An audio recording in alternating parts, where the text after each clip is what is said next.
चलिए आज की इस क्लास में हम लोग समझने वाले हैं सेल और विल का प्रयोग। देखिए यहाँ पे use of model auxiliary verb में आज हम लोग समझने वाले हैं सेल और विल का प्रयोग। किसका प्रयोग? सेल और विल का प्रयोग। यहाँ पे समझिए यूज ऑफ सेल और विल। सेल और किसका प्रयोग? विल का प्रयोग। देखिए सेल के साथ भी V1 लगेगा और विल के साथ भी V1 लगेगा। जब सेल विल का प्रयोग करेंगे ना तो इसका अंत होगा गा गे गी पर। गा गे और किस पे? गी। सेल और विल का प्रयोग करेंगे तो इसका अंत किस पे होगा? गा गे गी पे होगा। और इसका यूज हम लोग करेंगे फ्यूचर टेंस में। किस टेंस में यूज करेंगे?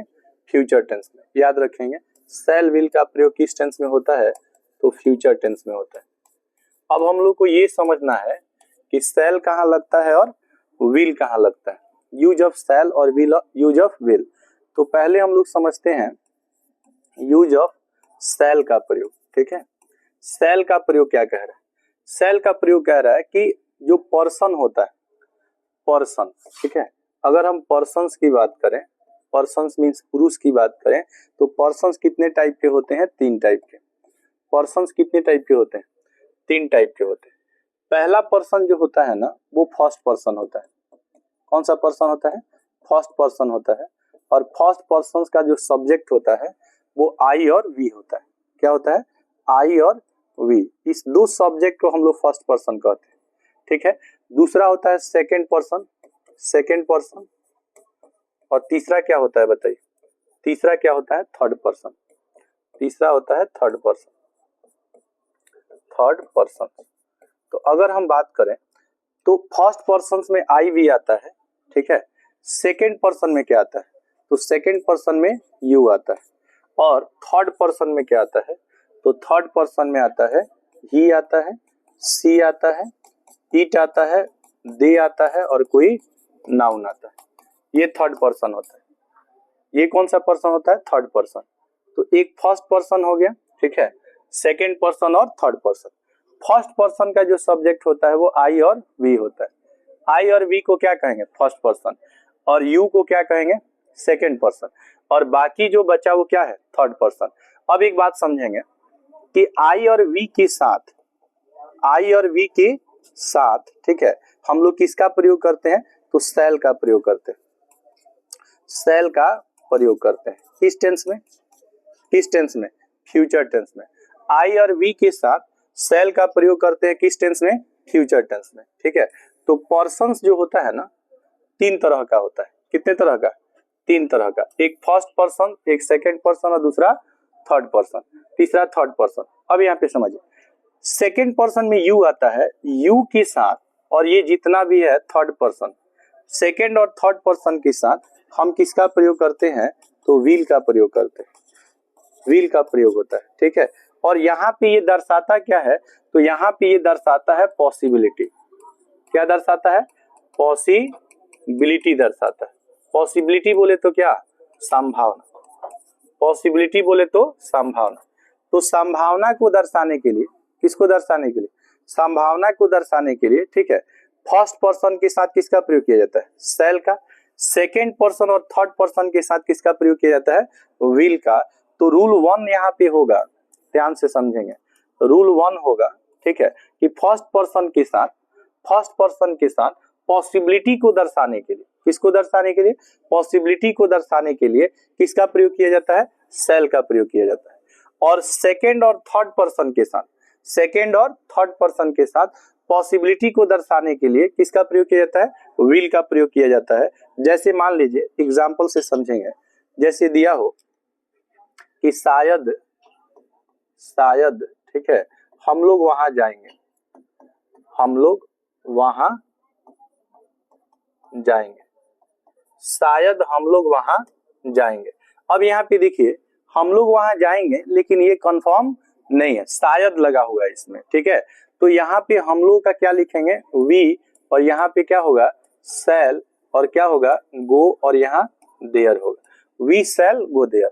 शायद हम लोग यहाँ जाएंगे, वहां जाएंगे। अब यहाँ पे शायद क्या दर्शा रहा है? संभावना दर्शा। शायद मैं वहां जाऊंगा या जाऊंगी तो I shall go there, I shall go there, ठीक है।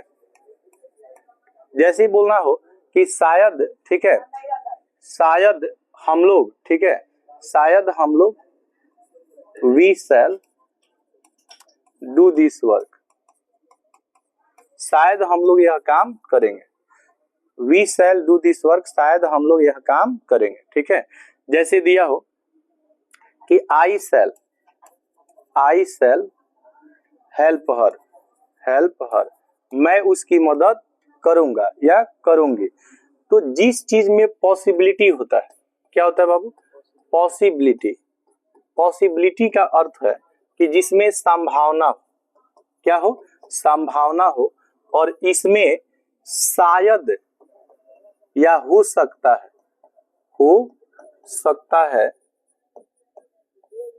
है, ऐसा प्रतीत हो या मालूम पड़ रहा हो, तो ऐसे सेंटेंस में, ठीक है, कह रहा है कि फर्स्ट पर्सन के साथ, तो आई और वी कौन सा पर्सन होता है? फर्स्ट पर्सन के साथ किसका प्रयोग किया जाता है? शैल का प्रयोग किया जाता है, ठीक है। अब यही सेकेंड और थर्ड पर्सन रहेगा तो विल लग जाएगा, सेकेंड और थर्ड पर्सन रहेगा तो क्या लग जाएगा? विल। जैसे अब मान लीजिए यू हो, ठीक है, या ही हो, या सी हो, या इट हो, या क्या हो? दे हो। ये सब क्या है? ये सब सेकेंड और थर्ड पर्सन। शायद तुम वहां जाओगे तो यू क्या हो जाएगा? Will go there. शायद तुम वहां जाओगे तो यू विल गो देयर हो जाएगा। अच्छा, शायद वह आएगा तो ही विल कम। अब मान लीजिए अगर वो यहाँ आएगा तो हेयर। शायद वह यह नौकरी करेगी तो सी विल डू दिस क्या हो जाएगा? जॉब हो जाएगा। शायद वह यह नौकरी, शायद आज वर्षा होगी तो इट विल रैन क्या हो जाएगा? टुडे हो जाएगा, ठीक है। और शायद वे लोग कल आएंगे तो दे विल कम, और आएंगे कल आएंगे तो टुमारो। अब यहाँ पे आप एक चीज देखिएगा कि प्रत्येक सब्जेक्ट के साथ क्या लगा है? विल लगा है। प्रत्येक सब्जेक्ट के साथ यहाँ पे क्या लगा है? विल लगा। तो विल का जो प्रयोग होता है, इसका भी प्रयोग किया जाता है पॉसिबिलिटी को दर्शाने के लिए, और किस टेंस में किया जाता है बाबू? तो फ्यूचर टेंस में। किस टेंस में? फ्यूचर टेंस में। अच्छा, किस पर्सन के साथ? तो सेकेंड एंड थर्ड पर्सन के साथ। तो देखिए, शैल का प्रयोग होगा फर्स्ट पर्सन के साथ। शैल का प्रयोग किसके साथ होगा? फर्स्ट पर्सन के साथ। और विल का प्रयोग होगा सेकेंड और थर्ड पर्सन के साथ। विल का प्रयोग किसके साथ होगा? सेकेंड एंड थर्ड पर्सन के साथ। और इसका अंत किस पे होगा बाबू? गा गे गी पर। गा गे और गी पर, ठीक है। अब पर्सन कितने टाइप के होते हैं? तो तीन टाइप के होते हैं। एक तो आपका फर्स्ट पर्सन होता है जिसमें आई और क्या आता है? वी आता है। अच्छा, दूसरा सेकेंड पर्सन होता है जिसमें क्या आता है? यू आता है। और तीसरा क्या होता है? थर्ड पर्सन होता है जिसमें ये सब्जेक्ट आते हैं, ठीक है। और इसका प्रयोग किस टेंस में होता है? फ्यूचर टेंस में। और फ्यूचर टेंस के अंत में क्या रहेगा बाबू? गागे। तो जब भी आप शैल प्लस V1 या विल प्लस V1 का यूज करेंगे तो इसका अंत होगा गागेगी पर, और ये दर्शाएगा किसको? संभावना को। किसको दर्शाएगा? संभावना। अच्छा, शायद, ठीक है, हम लोग तुम्हारी मदद करेंगे तो वी शैल हेल्प यू। तुम मेरी मदद करोगे, शायद तुम मेरी मदद करोगे तो यू विल हेल्प मी, ठीक है। तो शैल किसके साथ लगेगा? आई और वी के साथ। क्या लगेगा? शैल।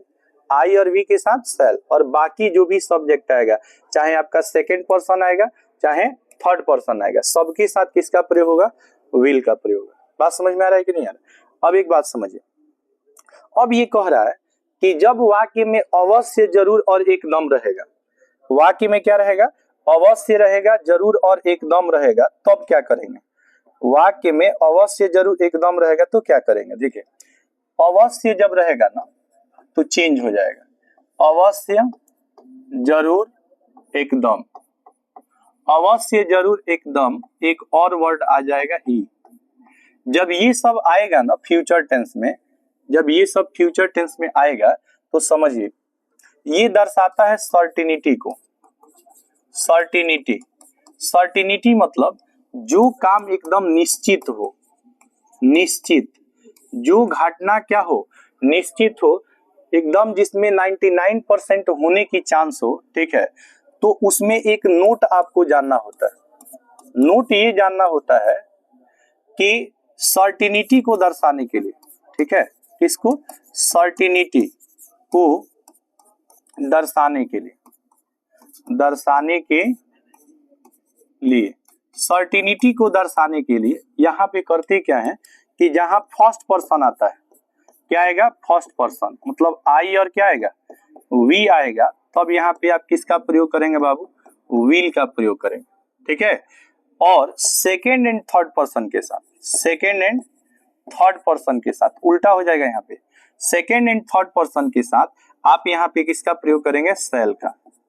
अब यहाँ देखिए ध्यान देने वाली बात है कि जब अवश्य जरूर एकदम रहेगा ना, तो जहां शैल लग रहा था वहां क्या लगेगा, जहां शैल लग रहा था वहां विल लगेगा, और जहां विल लग रहा था वहां शैल लगेगा। अच्छा, दोनों के साथ V1 लगेगा, दोनों के साथ V1 लगेगा, और इसका अंत किस पे होगा, गागेगी पर, किस पे होगा, गागेगी पर। और कौन सा टेंस होगा, फ्यूचर टेंस। कौन सा टेंस होगा, फ्यूचर टेंस होगा। अच्छा, जैसे देखिए अगर कहेंगे कि मैं वहां जाऊंगा, मैं वहां जाऊंगा, मैं वहां जाऊंगा, ठीक, वाक्य मैं वहां जाऊंगा, और एक वाक्य हो कि मैं वहां अवश्य जाऊंगा, मैं वहां अवश्य जाऊंगा।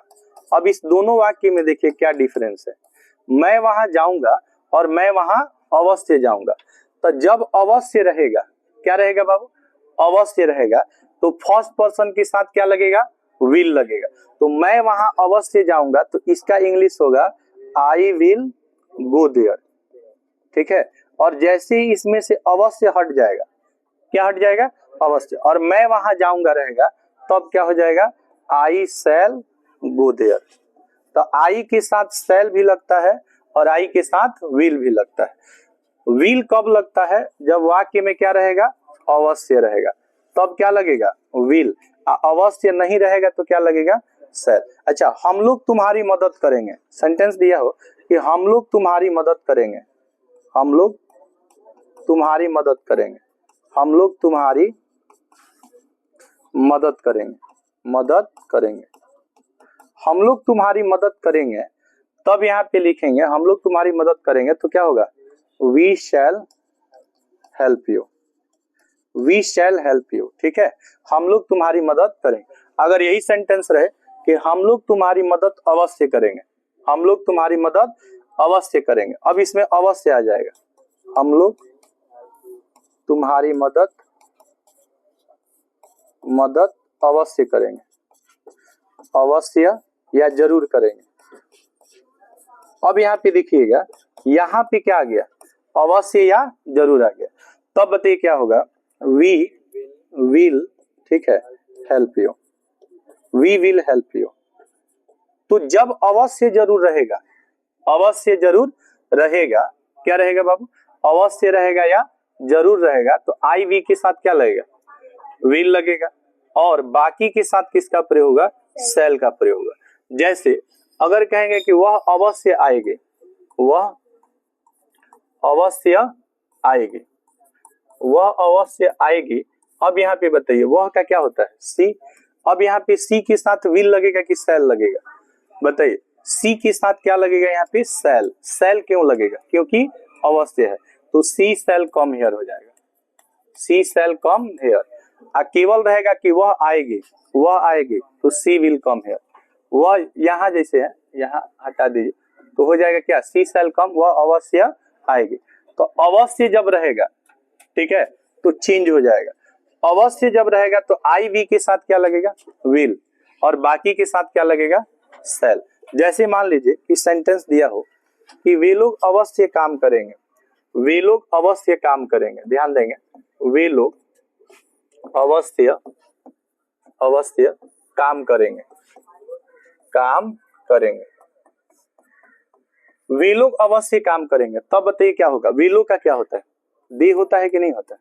अब बताइए अवश्य जब रहेगा तो दे के साथ यहाँ क्या लगेगा, शैल, ठीक है, और काम करेंगे तो दे शैल क्या हो जाएगा, वर्क हो जाएगा। वर्क मीन्स क्या होता है, काम करना, तो दे शैल वर्क का मतलब हो जाएगा वे लोग अवश्य काम करेंगे। और जैसे अवश्य हटेगा, क्या हटेगा, अवश्य हटेगा, जैसे वे लोग काम करेंगे, अवश्य हट जाए, वे लोग काम करेंगे, तो इसमें से अवश्य हट गया ना, इसमें से क्या हट गया, अवश्य हट गया। तो अवश्य जब हटेगा ना तो ये पॉसिबिलिटी हो जाएगा, क्या हो जाएगा, पॉसिबिलिटी। ध्यान दीजिए कि विल का प्रयोग क्या कह रहा है, विल का प्रयोग कह रहा है कि दे के साथ भी क्या लगेगा, विल लगेगा। जब ये किस चीज को दर्शाएगा बाबू, पॉसिबिलिटी को दर्शाएगा। पॉसिबिलिटी मतलब संभावना, होगा भी और नहीं भी होगा। जैसे अगर कहेंगे कि वे लोग आज आएंगे, आएंगे कि नहीं आएंगे ये निश्चित नहीं है, तो दे विल कम, ठीक है, today, they will come today, वे लोग आज आएंगे, वे लोग आज अवश्य आएंगे, वे लोग आज अवश्य, तो दे शैल कम टुडे, दे शैल क्या हो जाएगा, कम टुडे हो जाएगा। बात समझ में आ रहा है कि नहीं आ रहा है? तो ये आपका शैल और किसका प्रयोग था, विल का प्रयोग था। यही है।